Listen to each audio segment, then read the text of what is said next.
viver num mundo imaterial, emoções, saúde e a unidade corpo-mente. A menos que se possa medir algo, a ciência não vai reconhecer sua existência, motivo pelo qual se recusa a lidar com não-coisas, tais como as emoções, a mente, a alma ou o espírito. Candice Pert, Molecules of Emotion. Eu estava com 36 anos quando me disseram que eu tinha um câncer de mama em fase muito inicial, disse Caroline, moradora das montanhas Pocono, na Pensilvânia. Esse diagnóstico foi em 1988, mais de 3 décadas atrás. O tumor foi tratado com cirurgia e radiação. Poucos anos depois, quando um novo tumor maligno surgiu no quadril esquerdo e no fêmur, Caroline teve que fazer uma cirurgia de emergência para pôr uma prótese na articulação. Os médicos também tiveram que retirar uma parte grande do osso da coxa dela. Na época, me deram uma previsão de 1 ou 2 anos de vida, relembra ela. Meus filhos eram bem novos, tinham só 8 e 9 anos. Acabei de fazer 56, então bati todos os recordes deles. Caroline fez várias rodadas de quimioterapia ao longo dos anos seguintes. Na época da nossa conversa, o câncer tinha chegado ao estágio paliativo após se espalhar para o quadril e a coxa direita. Quando falamos, ela não tinha esperança de ultrapassar muito seu prognóstico da época. Mesmo assim, aquela mãe de 2 filhos irradiava uma profunda satisfação com o modo como as coisas tinham corrido. Ela havia, afinal, ganhado 2 décadas imprevistas para criar os filhos. Ter visto de frente minha própria mortalidade, sabe? Filosofou ela. E eles me dizendo que eu tinha de 12 a 24 meses. Fui extremamente desbocada com o médico e falei, olha aqui, foi mal, mas preciso de 10 anos para criar meus filhos até eles virarem homens. Vou fazer qualquer coisa que estiver ao meu alcance para criá-los. Desbocada? Repeti. O que você disse exatamente? Eu falei um palavrão. Que se fodam as suas estatísticas. Muito bem, retruquei. E isso deve ter ajudado a prolongar sua vida. Bom, foi isso que eu disse ao médico, Caroline Hill. Eu disse, que se fodam as suas estatísticas. Ele saiu da sala. Não gostou nadinha do meu palavreado. Me achou uma mulher maluca, vulgar. Já quis muitas vezes procurar esse médico, que de lá para cá se mudou para a Califórnia, e dizer a ele que os meus meninos hoje têm 24 e 25 anos. Um está fazendo pós-graduação em Princeton, o outro passou por um período complicado, conseguiu se reerguer e vai se formar com 3 diplomas e menção honrosa. O rompante de Caroline, que pegou seu médico desprevenido, não era típico dela. Durante toda a vida, ela havia se encaixado no perfil da pessoa simpática que evita confrontos. Meu papel sempre foi o de cuidadora, de ser necessária, de estar sempre a postos para socorrer alguém, várias vezes em detrimento de mim mesma, contou ela. Nunca queria ter conflito com ninguém e queria sempre estar no comando, me certificando de que tudo estivesse bem.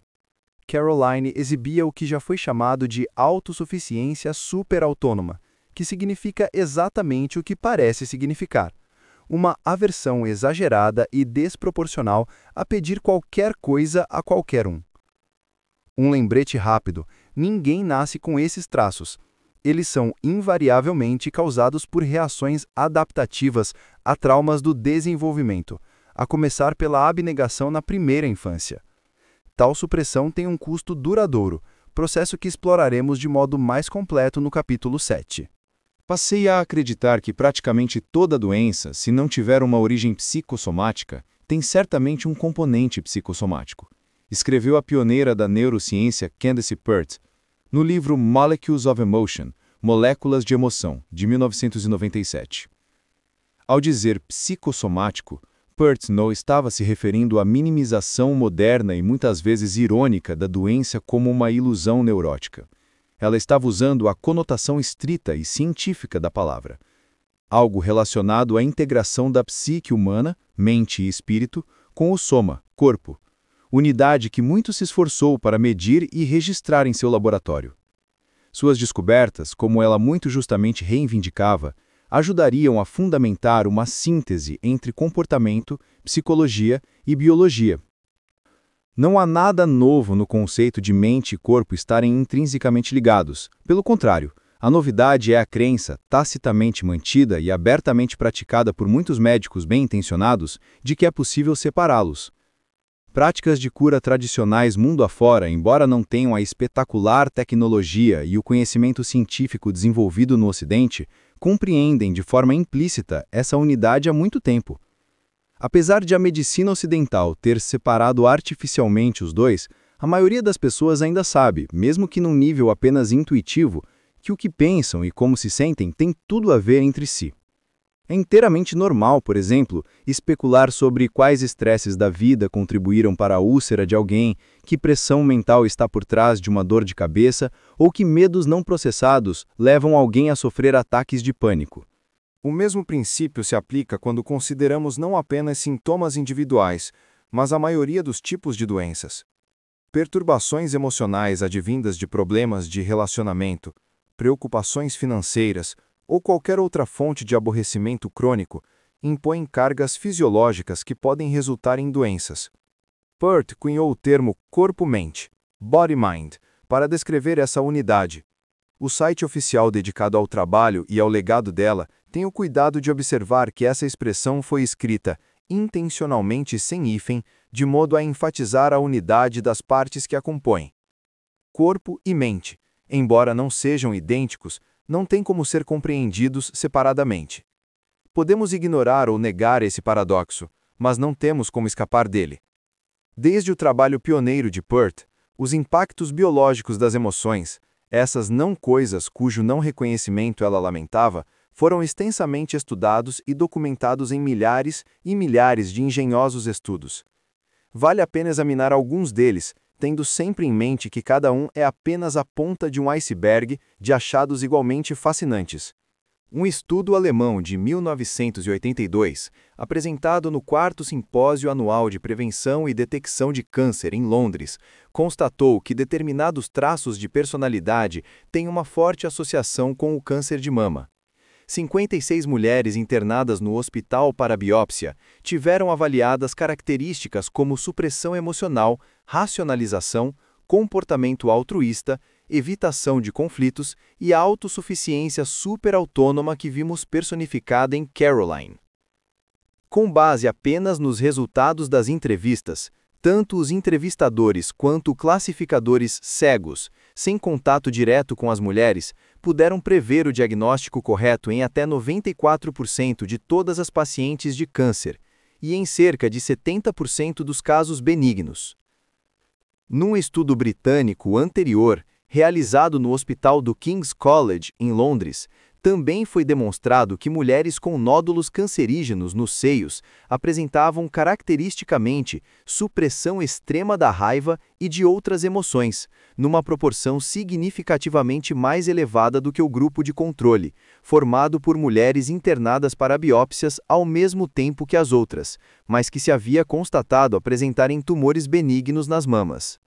Em 2000, a publicação Cancer Nursing examinou a relação entre repressão da raiva e câncer, muitas vezes observada, entre outros, pelos próprios enfermeiros de oncologia. Por algum motivo, as enfermeiras e os enfermeiros tinham uma compreensão intuitiva de que essa gentileza era nociva. Essa visão está agora sendo comprovada pelas pesquisas. A percepção dos enfermeiros me fez pensar num artigo sobre esclerose lateral amiotrófica, ELA, apresentado por 2 neurologistas da Cleveland Clinic na década de 1990, num congresso internacional na Baviera. Os funcionários da clínica também achavam que seus pacientes de ELA eram extraordinariamente gentis, tanto que podiam, na maioria dos casos, prever com precisão quem seria diagnosticado com a doença e quem não. Infelizmente, acho que essa pessoa tem ELA. Ela é gentil demais, anotavam eles no prontuário do paciente. Ou, essa pessoa não pode ter ELA, não é gentil o bastante. Os neurologistas ficaram pasmos. Apesar da brevidade do contato dos funcionários com os pacientes e do método obviamente não científico por meio do qual formavam suas opiniões, estas quase invariavelmente se revelavam corretas, observaram eles. Entrevistei Asa J. Wilborn, principal autor do artigo. É quase universal, disse ele. Isso se torna um senso comum no laboratório quando se avalia uma grande quantidade de pacientes com ela, e processamos um número imenso de casos. Acho que qualquer um que lide com ela sabe que esse é um fenômeno real.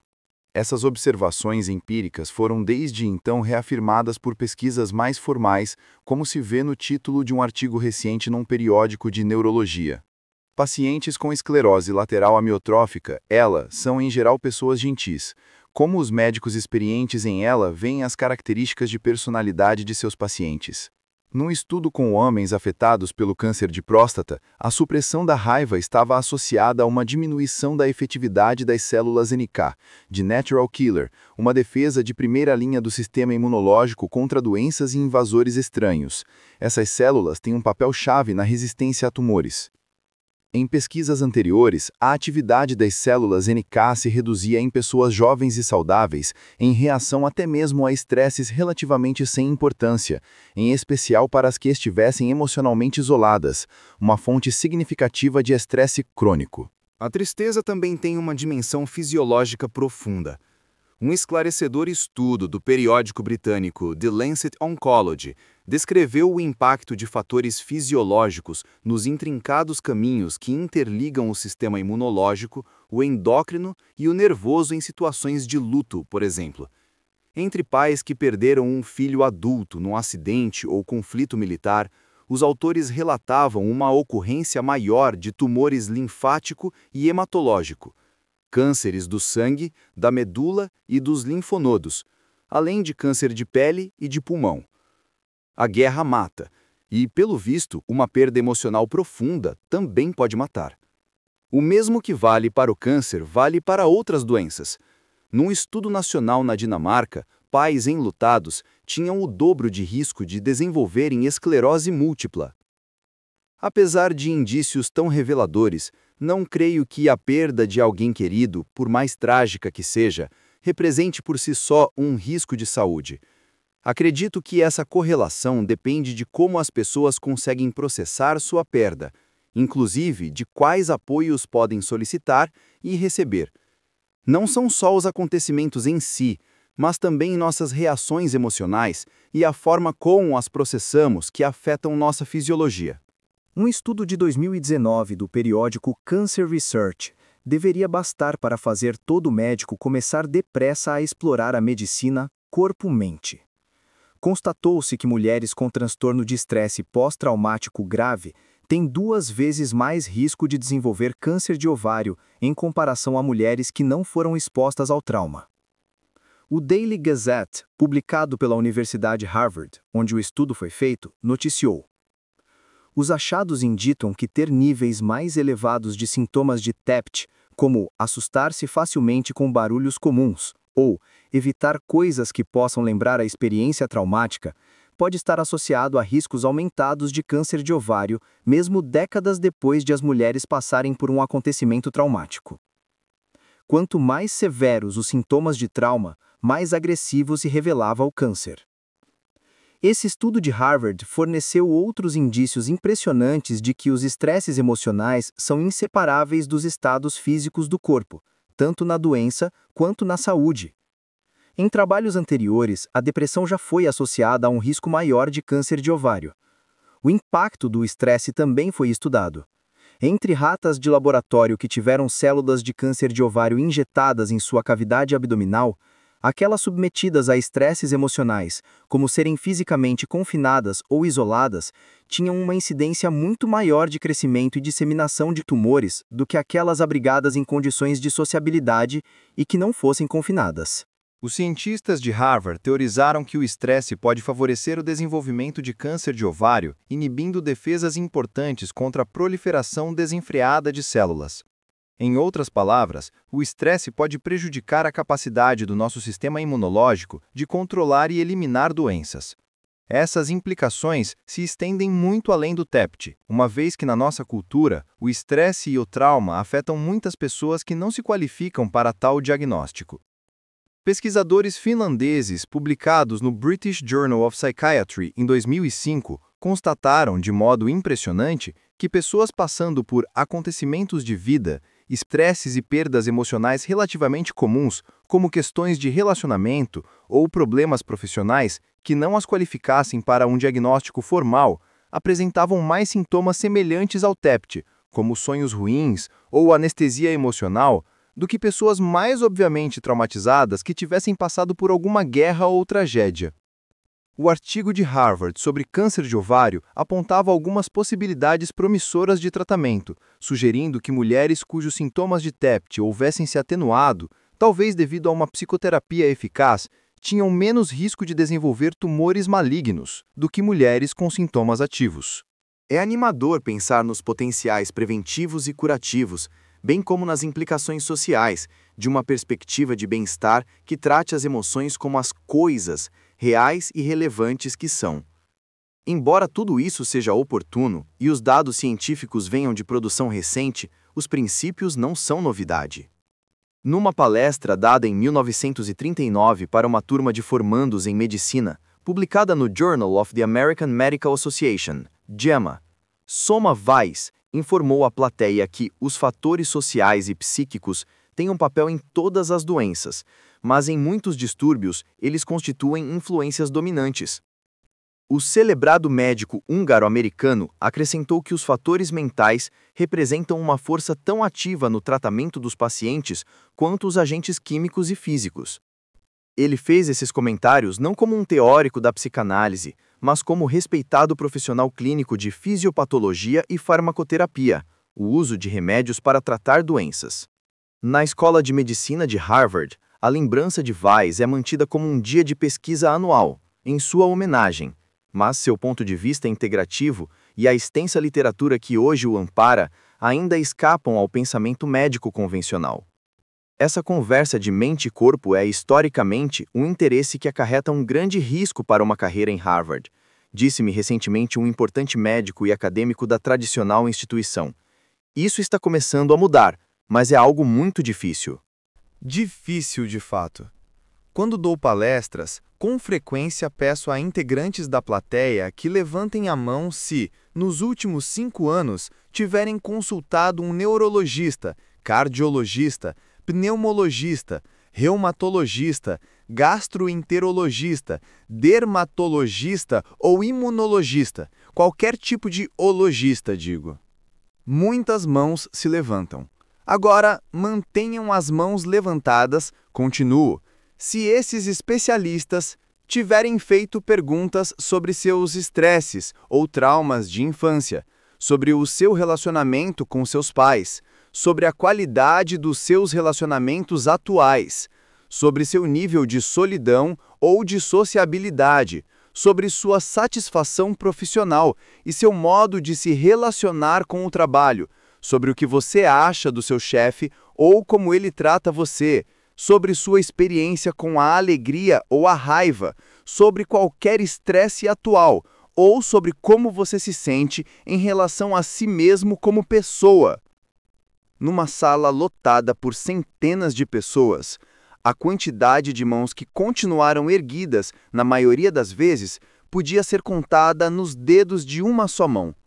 Entretanto, acrescento, essas perguntas não feitas tiveram tudo a ver com o motivo que fez a maioria de vocês ter ido buscar ajuda médica. Apesar disso, um panorama mais claro está surgindo à medida que as pesquisas modernas confirmam um saber tradicional.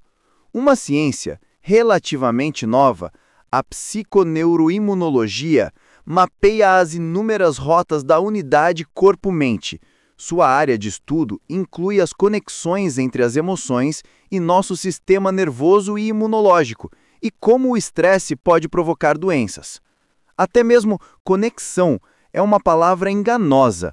Apenas entidades distintas uma da outra podem estar conectadas, enquanto a realidade só conhece a unidade. Às vezes denominada de modo ainda mais difícil de pronunciar, psiconeuroimunoendocrinologia. Essa nova disciplina está fundamentada na unidade entre todas as partes que nos constituem: mente, cérebro, sistemas nervoso e imunológico e o aparato hormonal. Essa é a parte endócrina. As partes podem ser estudadas em separado, mas não temos como entender plenamente nenhuma delas sem captar o cenário todo. Desde o córtex cerebral até os núcleos emocionais do cérebro e o sistema nervoso autônomo, desde o aspecto sólido ou fluido do aparato imune até os órgãos e as secreções hormonais, do sistema de resposta ao estresse às vísceras, é tudo uma coisa só. O fato de a evolução ter nos equipado com instintos, emoções, comportamentos complexos e órgãos e sistemas individualizados não diminui, em qualquer grau que seja, essa unidade. Por mais sofisticada que possa ser nossa mente, o fato de o seu conteúdo básico, aquilo que pensamos, aquilo em que acreditamos de forma consciente ou não, ou aquilo que somos proibidos de sentir, ter um efeito poderoso em nosso corpo, para o bem ou para o mal, permanece.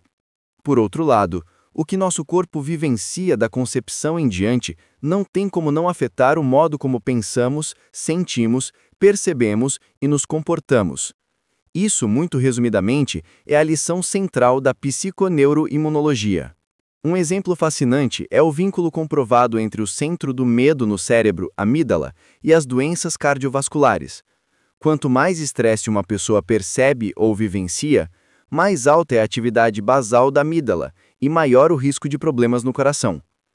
O caminho desde a ativação da amígdala até os problemas cardíacos passa por uma atividade maior da medula e pela inflamação arterial. O estresse emocional também afeta o coração de modo mais geral. Em 2012, um estudo da Escola de Medicina de Harvard mostrou que mulheres submetidas a grande pressão no trabalho têm 67% mais chances de infartar do que mulheres com trabalhos menos estressantes. No mesmo ano, um estudo canadense da Universidade de Toronto constatou que homens que sofreram abuso sexual na infância tinham uma taxa de infarto 3 vezes maior. A pressuposição natural dos pesquisadores foi de que os homens abusados estariam mais propensos a comportamentos de alto risco, como tabagismo e consumo de bebida alcoólica, o que explicaria sua taxa mais alta de infarto. Para surpresa da equipe, os impactos do abuso eram mais diretos e bastante independentes de fatores comportamentais. A máquina do estresse. Compreender o estresse e seus mecanismos pode nos ajudar a entender melhor como a unidade corpo-mente funciona em tempo real e em tecidos de verdade. Assim como a reação à dor, o estresse é uma função de sobrevivência obrigatória para qualquer ser vivo. Quando ativado, nosso aparato de estresse nos possibilita imediatamente enfrentar ou fugir de ameaças à nossa existência ou à existência e ao bem-estar daqueles que amamos.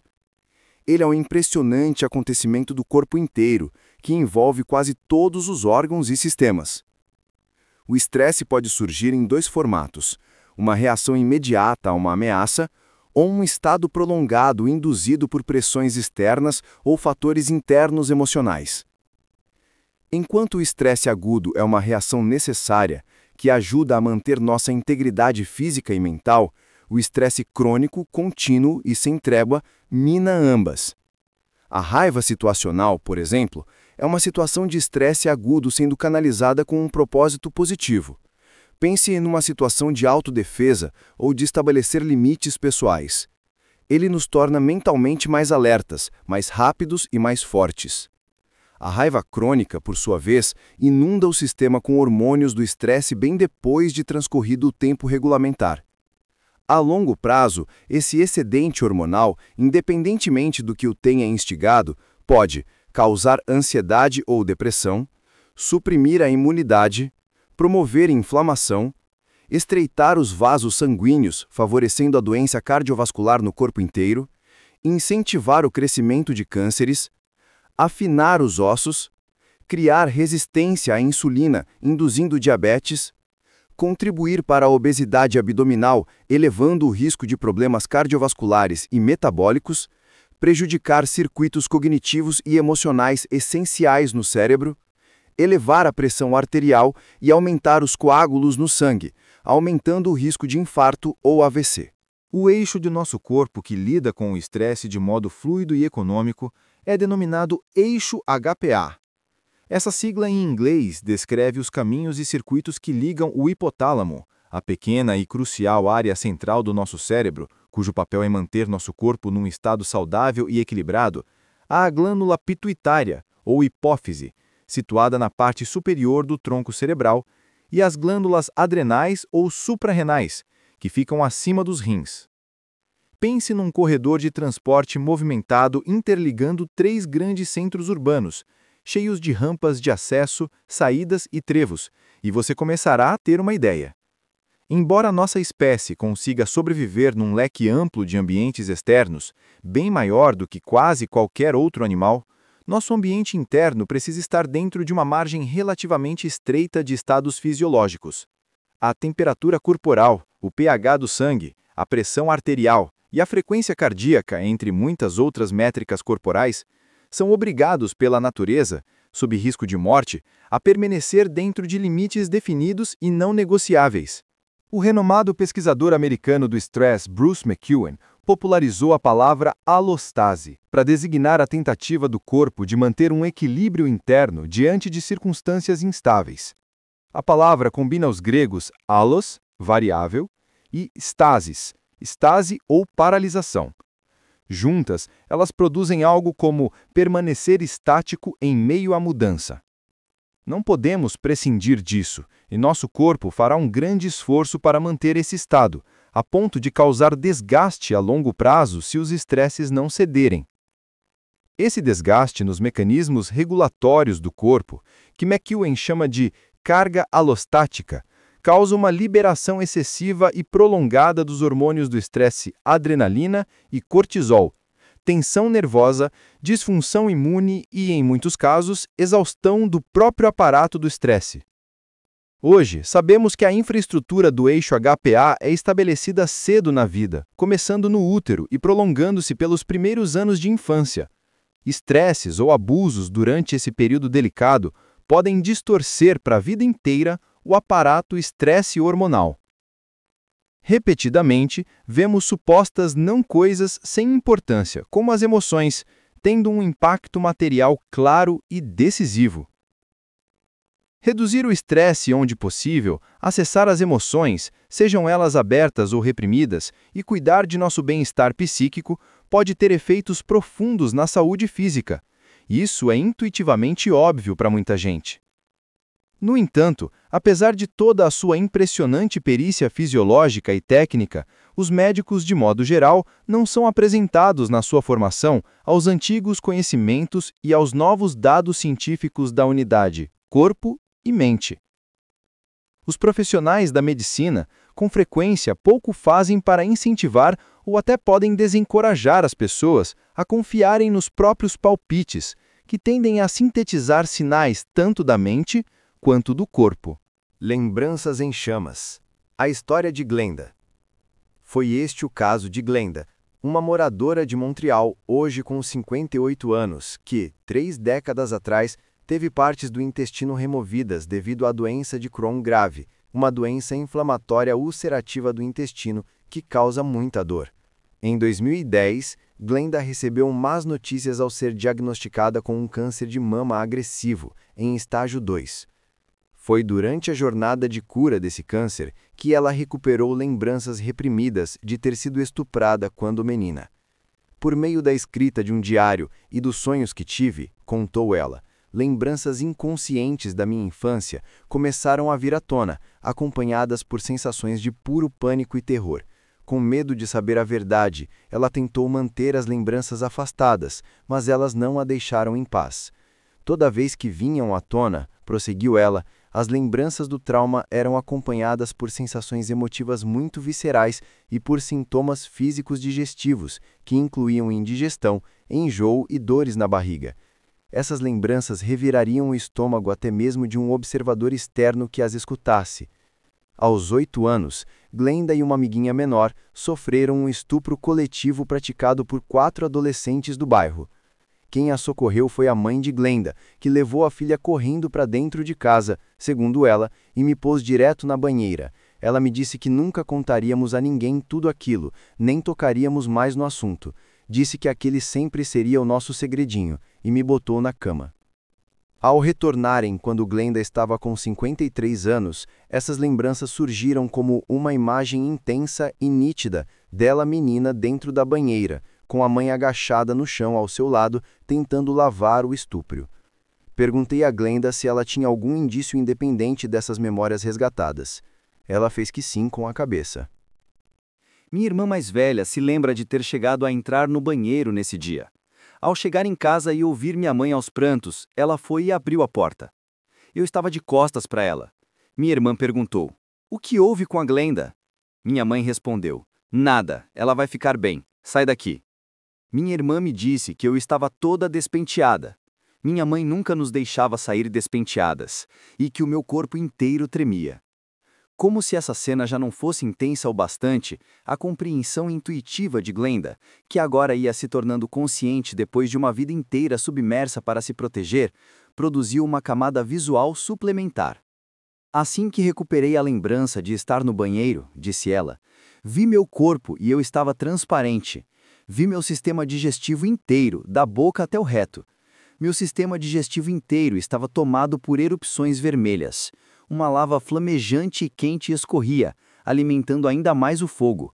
Eu estava simplesmente em chamas, e para mim isso foi um guia me dizendo que aquelas duas coisas estavam ligadas, o estupro e a doença de Crohn." Não é preciso um psicanalista nem um professor de poesia para ver na imagem do fogo abrasador uma potente analogia da raiva e da dor que Glenda teve que enterrar no mais profundo dela mesma, dada a total incapacidade da mãe de ampará-la emocionalmente. A imagem de Glenda não é adequada apenas do ponto de vista metafórico, mas do científico também. Para citar apenas um questionário de pesquisa em meio a uma profusão que não para de aumentar, existem fortes indícios de que acontecimentos traumáticos na infância têm impacto significativo no sistema imunológico e inflamatório, proporcionando uma rota molecular potencial por meio da qual um trauma precoce confere vulnerabilidade ao desenvolvimento de transtornos psiquiátricos e físicos mais tarde na vida. Nenhum dos muitos médicos de Glenda, nem mesmo o seu psiquiatra, todo ciência e medicina, segundo seu relato, perguntaram sequer uma vez sobre os possíveis antecedentes de suas perturbações psíquicas na infância. Candace Pert imaginou a mente como algo que envolvia o fluxo inconsciente de informações entre as células, órgãos e sistemas do corpo que ocorrem abaixo do nível da consciência. Assim, afirmou ela, a mente, tal como a vivenciamos, é imaterial, mas tem um substrato físico que é, ao mesmo tempo, o corpo e o cérebro. Ao dizer imaterial, ela não estava empregando a palavra em seu sentido usual, insignificante ou irrelevante, mas pelo contrário, queria dizer que a mente, ao contrário do cérebro, não é uma coisa material, não podemos segurá-la, colocá-la dentro de um tubo de ensaio ou sobre uma placa de Petri, ou mesmo vê-la diretamente. Seus impactos e suas consequências, porém, são sim materiais. A oportunidade que temos hoje é de criar uma abordagem de atendimento de saúde multivalente, que leve em conta o impacto das não-coisas nos corpos coisificados em que nos tornamos especialistas tão maravilhosos. A mente imaterial e o seu substrato físico, o cérebro e o corpo, realizam uma dança sem fim, ao mesmo tempo íntima e complexa. Ao olhar mais de perto, vemos que essa coreografia de psique e soma envolve bem mais de dois parceiros contidos numa mesma pessoa. Existe também um componente interpessoal vital e subvalorizado. Afinal, mente e corpo existem de modo inequívoco no contexto dos relacionamentos, nas situações sociais, na história e na cultura. Se quisermos uma visão clara e precisa da saúde humana, teremos que ampliar nosso conceito de corpo-mente para incluir nele os inúmeros papéis que outras mentes e outros corpos desempenham na formação de nosso bem-estar e, de fato, ampliarmos nosso próprio conceito de nós mesmos.